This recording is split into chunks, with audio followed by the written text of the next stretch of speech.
আসসালামু আলাইকুম। আজকে আমরা পেজ ব্রেক এবং পেজ ইনসার্ট নিয়ে আলোচনা করব। তো আমরা আমাদের প্রোগ্রামটিতে চলে যাই।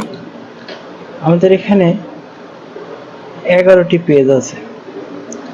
এখন পেজ ব্রেকটার কাজ কি? পেজ ব্রেকটা হচ্ছে যে আমাদের এই পেজে এতগুলা কন্টেন্ট আছে। এখন আমি চাচ্ছি যে টেক হার্ড এই লাইন থেকে নিচের অংশটুকু পরের পেজে চলে যাবে।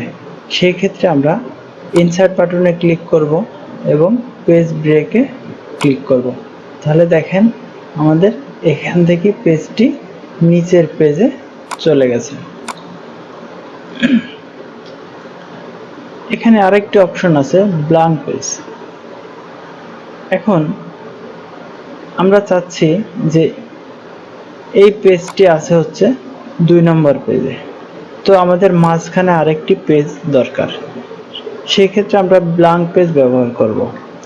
এখন এই পেজটি চলে যাবে 3 নম্বরে এবং 2 নম্বর পেজটি মাঝখানে একটি পেজ ফাঁকা হয়ে যাবে।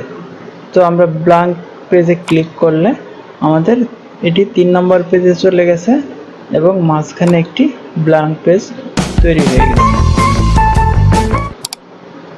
ধন্যবাদ। আসসালামু আলাইকুম।